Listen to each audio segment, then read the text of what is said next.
today we are going to study the lacrimal apparatus. So lacrimal apparatus is composed of the lacrimal gland, carunculus lacrimalis, puncta lacrimalis, lacrimal canals, lacrimal sac, and nasolacrimal duct. Let's see through the picture.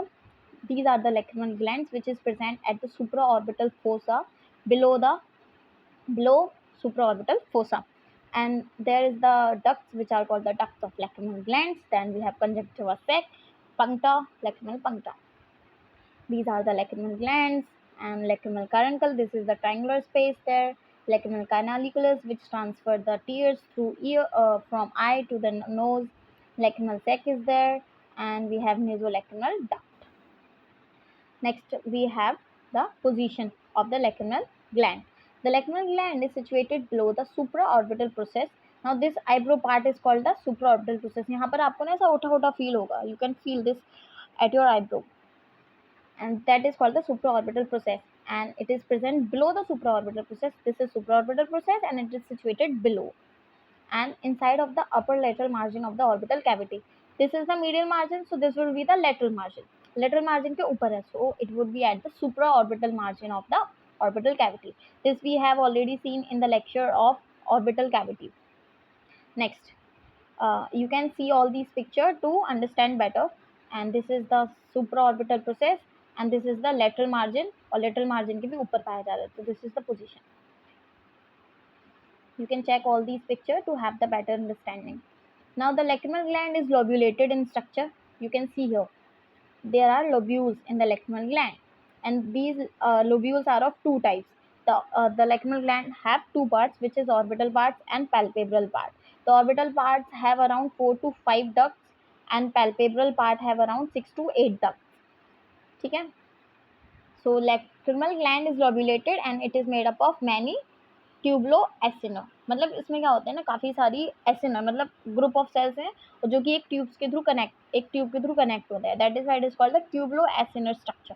ठीक है, क्योंकि हर lobules जो इसके वो हैं एसिनर्स यानी group of sales है, वो कनेक्ट है किसी न किसी सेल से. This you have already studied in the memory gland, तो उसी के जैसा स्ट्रक्चर है इसका. ठीक है.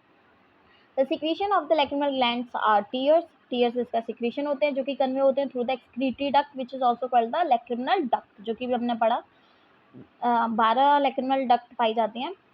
सुपीरियर कंजक्टिवा फॉर्निक्स को ये अपना सिक्रीशन पास करती है. सी, तो दो पार्ट्स होते हैं lacrimal gland के, एक होता है ऑर्बिटल पार्ट, एक होता है palpebral part.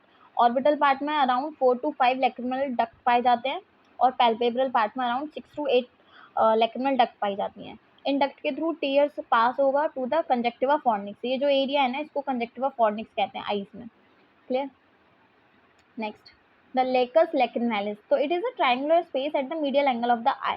C, the medial angle of the eye is this, और यहाँ पर ये ट्रायंगुलर स्पेस देखने को मिलता है. यहाँ पर एक ट्रायंगुलर स्पेस है, that triangular space we call the lacus lacrimalis. इसको हम एक और पिक्चर के थ्रू क्लियर करते हैं. सी, this is the lacus lacrimalis. Clear है. Next, the carunculus lacrimalis. It is the small rounded body at the lacus. जो भी हमने लेकस देखा ट्रायंगुलर स्पेस, वहाँ पर एक स्मॉल राउंडेड सी बॉडी होती है जो कि टीयर्स को एक प्रॉपर डायरेक्शन देती है फॉर द फ्लो. सी, ये जो ट्रायंगुलर स्पेस है, space is called the lacus lacrimalis, और यहाँ पर एक स्मॉल राउंडेड बॉडी है, that is called the lacrimalis carunculus या फिर carunculus lacrimalis. ये एक प्रॉपर डायरेक्शन देती है टीयर्स को, क्योंकि टीयर्स यहाँ से आ रहे हैं यहाँ पर और फिर यहाँ से ये फ्लो करते हुए जाएंगे इधर. ठीक है. और ये जो दो पार्ट है इसके, ऑर्बिटल पार्ट और पैल्पेब्रल पार्ट, इसमें ये थोड़ा सा देख लेना. अपर पार्ट होता है ऑर्बिटल पार्ट जो कि आमंड शेप का होता है, और यहाँ इसको लैक्रिमल फोसा यहाँ पाया जाता है. पैल्पेब्रल पार्ट लोअर पार्ट होता है, यहाँ पे 1/3 of the size of orbital part में काफ़ी छोटा होता है. और ये लेवेटर ये लास्ट वाला पॉइंट नहीं है ना, मसल्स वगैरह. Next we have the पंक्टा लैक्रिमालिस. तो ये एक माइन्यूट से ऑरिफिस होते हैं, मतलब स्पेस होते हैं, होल्स होते हैं लैक्रिमल कैनाल्स के लिए, और ये margin of the each eyelid पाए जाते हैं. सी, ये जो दिख रहे हैं ना, ये ऑरिफिस, ये ऑरिफिस किसके हैं? इन ऑरिफिस को हम कहते हैं पंक्ता लैक्रिमालिस. ये क्या कर रहे हैं, यहाँ जो टीयर आए उन टीयर्स को पास करेंगे इस कैनाल में, इसको बोलते हैं कैनाल, लैक्रिमल कैनालिकुलस. ठीक है, तो ये क्लियर हो गया. देखो दोबारा पढ़ते हैं. These are the minute orifice at the lacrimal canal. Lacrimal canal के पास होते हैं lacrimal papilla at the margin of each eyelid. ये हमारी आईलिड है. अपर आईलिड लोअर आईलिड इन दोनों के मार्जिन पे ही पाए जा रहे हैं। क्लियर हो गया?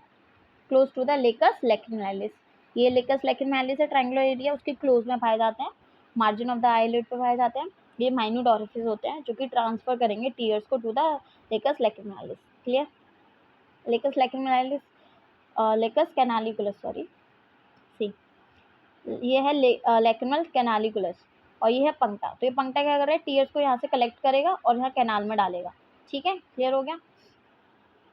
नेक्स्ट, लैक्रिमल कैनाल्स, तो यही होती हैं, दो होती हैं, एक होती है सुपीरियर इन्फीरियर, ये कनेक्ट करती हैं लेकस लैक्रिमालिस को लेकस सेक से। देखो ये है लेकस सेक और ये है लेकस लैक्रिमालिस, तो इसको इससे कौन कनेक्ट कर रहा है, ये कैनाल कनेक्ट कर रही है।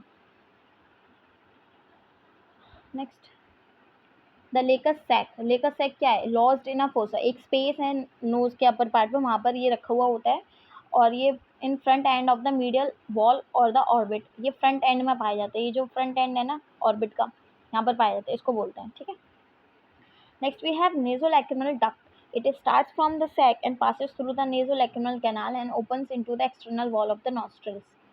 Very easy. Look at this. ये लैक्रिमल सैक है और ये हमारी ये पूरी ये जो कैनाल दिख रही है, ये एरो वाली, ये कैनाल हमारी क्या है, नेजो लैक्रिमल डक्ट या फिर कैनाल। ये क्या कर रही है, टीयर्स को लैक्रिमल सैक से लेकर कहाँ पहुँचाती है, external opening of the nose, external wall of the nostril तक पहुँचाते हैं। Now we have the last topic, that is the blood supply and the nerve supply. The blood supply is through the lacrimal artery and the nerve supply is divided into three, that is parasympathetic nerve fiber, postganglionic fiber and sympathetic fibers. Parasympathetic fibers run through the facial nerves के through run करते हैं। postganglionic fiber innervate करता है gland को ही innervate करते हैं ये, और sympathetic क्या करता है, from the cranial cervical ganglion से आता है। ठीक है, ये आप देख सकते हो लैक्रिमल ब्रांच आ रही है ब्लड सप्लाई करने के लिए, जो कि एक ब्रांच है ऑप्थाल्मिक आर्टरी की ही। अब एक एनिमेशन देखना है जिसमें हम फ्लो ऑफ टीयर्स को देखेंगे। ठीक है, here. Go to lacrimal ducts. See, Reach the these superior are the ventricular lacrimal performance. duct which Reach are the anterior transferring the eyeball, and then to the lacus lacrimalis. tears through And the then go to superior lacrimal line, epicondyle capitis. from the Then lacrimal enter the gland to lacrimal the sac. And then superior to nasal conjunctiva lacrimal duct, fornix। which then फिर brings ये the tears collect हो into रहा the है inferior लेकस nasal meatus. लैक्रिमालिस में और वहाँ से collect होने के Go to बाद lacrimal duct. ये पंक्टा में जाएगा, Reach the anterior- पंक्टा में जाएगा और पंक्टा से फिर सेक में जाएगा और सेक से फिर नीचे फ्लो करेगा towards your external walls of the nostril. So this is all about the lacrimal apparatus. Thank you.